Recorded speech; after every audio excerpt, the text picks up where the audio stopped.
YouTube, what is good, bruv? Going, what is good? And we are back with another video. So, guys, welcome to the first official episode of, do not quote me on this because the name might change, but for now, it's going to be called Bruv Talk. This is going to be the Bruv Talk JRPG Podcast. This is something I've been wanting to do for a while now.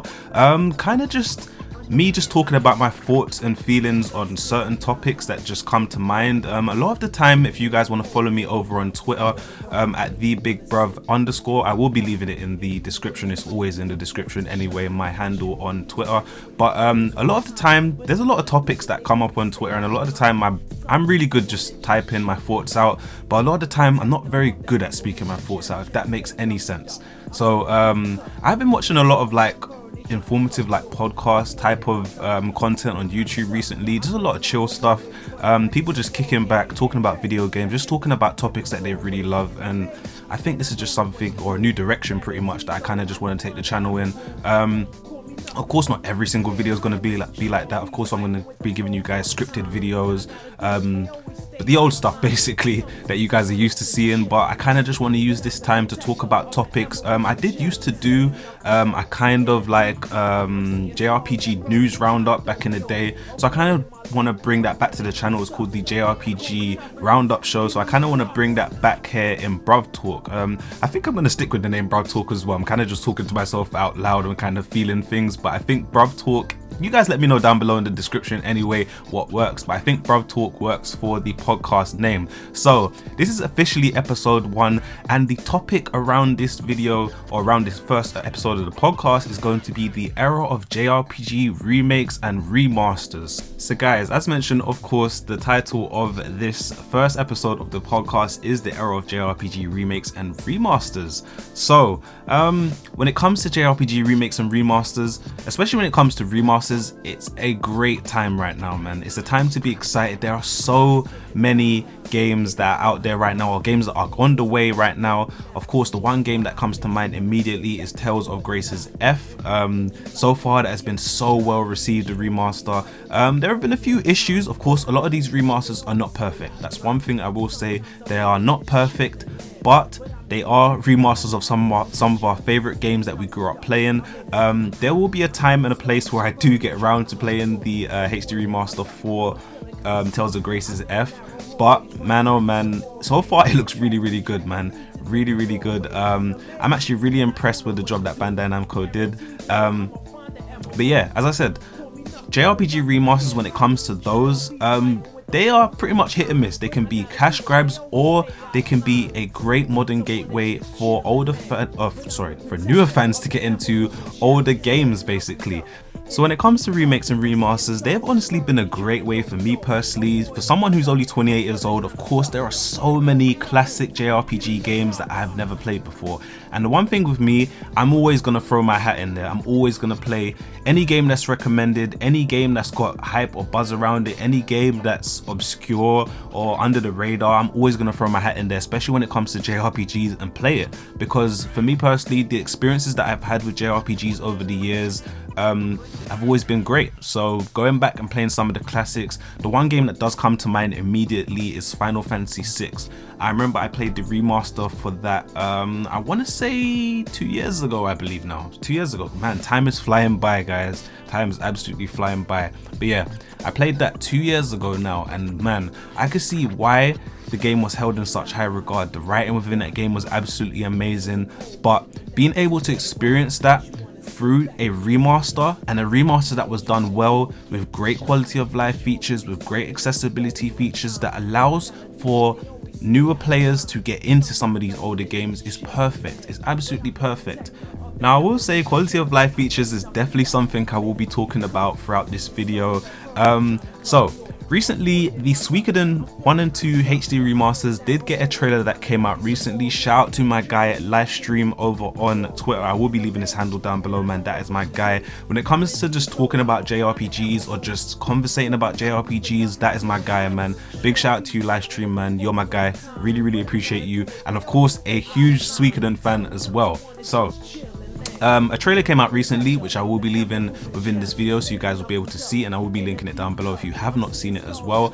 But the Suikoden 1 and 2 HD remasters will be adding some quality of life features. So the one quality of life feature that they will be adding is a dedicated difficulty setting, which for me personally is huge. So when I talk about modern accessibility within JRPGs or within remakes and remasters, especially within this case, of course, is perfect. Adding difficulty settings is perfect. Not everybody wants to play games on hard, and not everybody wants to play games on easy. So there of course is that middle ground there now where you have a difficulty setting and you can choose what you want to play on. So I would say that's something we maybe take for granted nowadays within modern games, just not even JRPGs, but just modern games in general, just having difficulty settings. A lot of the time back in the day, especially when it comes to older JRPGs, difficulty settings did not exist. So if you wanted to get further into a game, you needed to, as they say, quote unquote,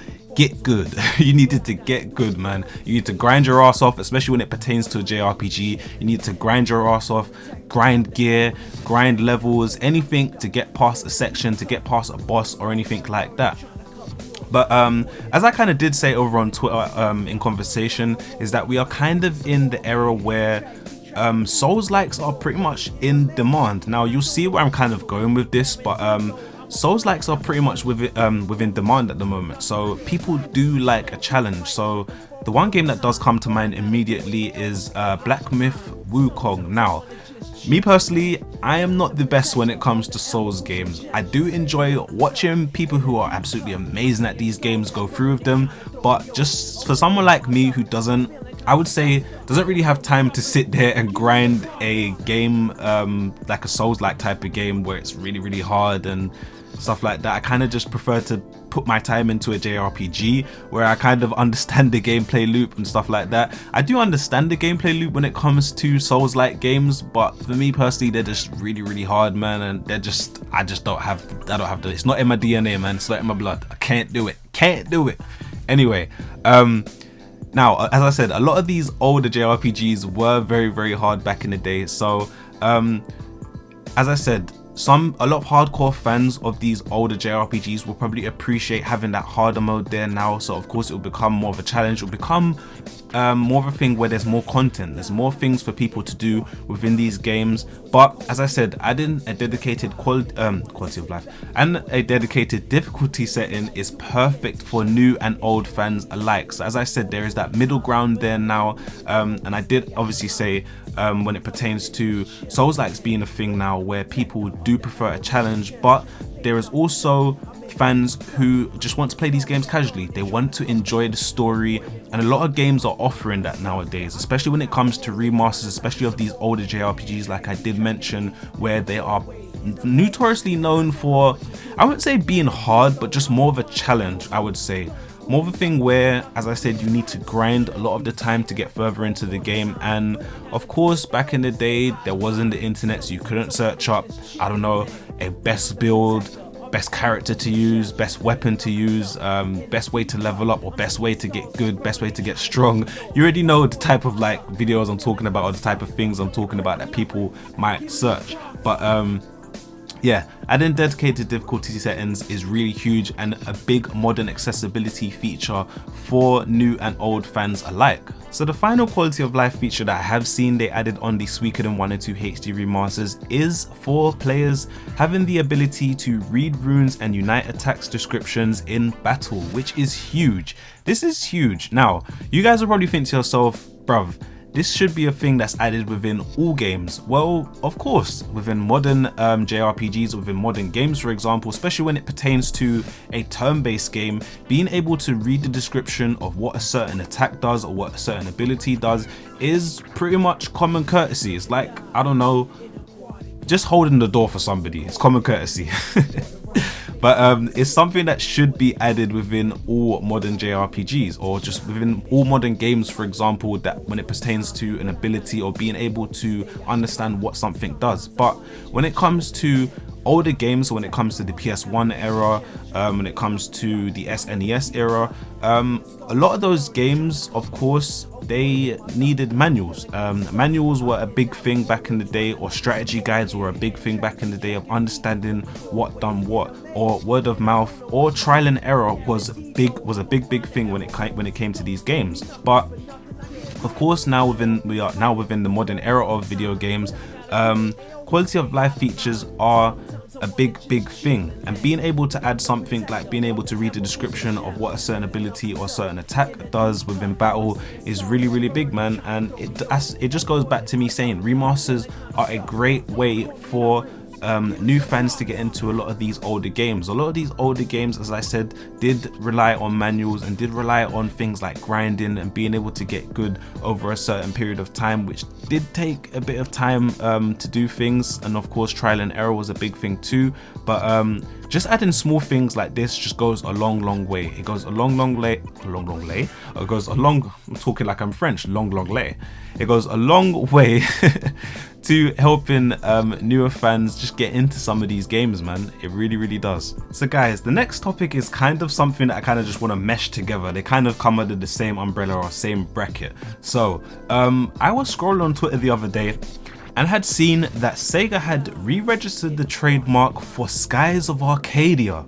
Now, this is crazy because I think this was the Sunday, I believe. The Sunday, I was kind of just tweeting out my thoughts about remasters, which is kind of what inspired this topic behind the video that we're doing right now, or the podcast we're doing right now. But I was thinking to myself, that's kind of such a crazy coincidence that I've kind of just talked about this, and I'm seeing that Sega has re-registered the trademark for Skies of Arcadia, which is a game that we've all been clamoring away for a remaster, maybe even a remake. I would love to see a HD remaster for Skies of Arcadia, just to give it some modern accessibility for fans to actually finally experience this game. This is a game that's been trapped on the GameCube for years, and probably a game that a lot of fans have probably never experienced before. Some people have never even heard of before. Skies of Arcadia was a game that I heard about when I want to say when I was about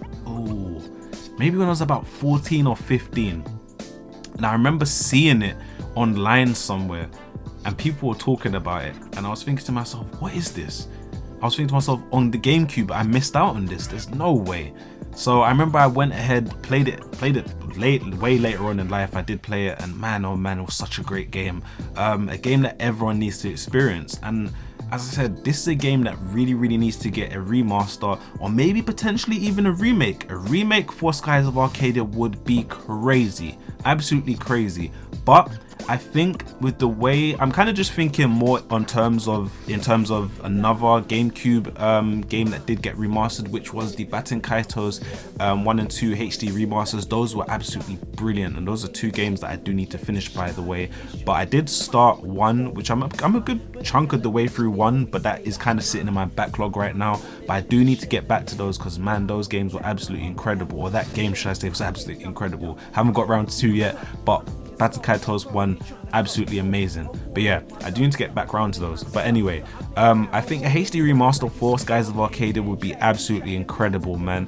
Of course, would invite so many newer fans into the series and franchise, and would be brilliant for the IP of Skies of Arcadia too. It could revive the IP altogether, and maybe potentially even give us a remake, maybe for the Switch 2, fingers crossed. I don't know, maybe I'm talking too much, maybe I don't know, maybe I've got lofty standards, but a HD remaster for Skies of Arcadia probably seems the most realistic thing possible. I have seen people saying that a lot of these companies do re-register trademarks every year or so, pretty much, just to retain the rights, I believe, to it. I'm not too sure how it works, but man, just seeing that Skies of Arcadia has got the trademark registered is super big, and does open the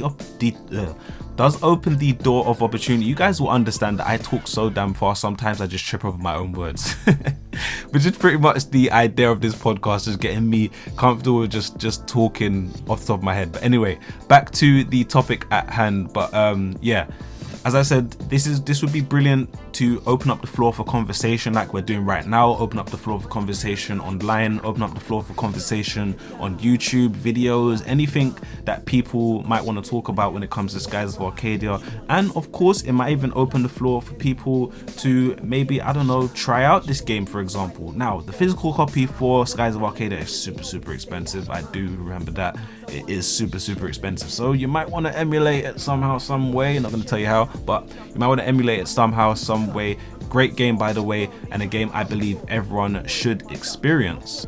So guys, as I said, there was another piece of news that was kind of tied together within this topic. So Bandai Namco have filed new Tales of the Abyss trademark. Now guys, this is huge because this opens up the floodgates again for conversation when it comes to remasters and the potential for a remake as well. Now, of course, as I said, with Skies of Arcadia, this is just a filed new trademark or a re-registered trademark, so we don't really know what that pertains to. Now, with Bandai Namco, it's kind of more realistic in terms of things. With Sega, this is just a re-register. So with Bandai Namco, it probably is a little bit more serious in terms of conversation, or more realistic conversation, mainly because we have seen, I believe it was Tales of Symphonia that got remastered recently, and it was Tales of Grace's F that recently got remastered, which came out about 2 weeks ago or a week ago from now, I want to say, which I do actually need to get around to playing as well myself. But man, if Tales of the Abyss gets a remaster, that would be absolutely incredible, man. One of my favorite Tales of games, and pretty much one out of the 2 Tales of games that I've been clamoring away for a very long time to get a remaster, or maybe even a potential remake. Tales of the Abyss being, of course, the one that I'm talking about, and Tales of Exilia. So Tales of the Abyss did get a remaster on the 3DS, which I didn't even play, to be honest. I played the PS2 version, so a true HD remaster on modern consoles would be absolutely incredible for Tales of the Abyss, man. A game that I hold near and dear to my heart, man. Absolutely love Tales of the Abyss. But as I did say, it does open the floodgates for conversation.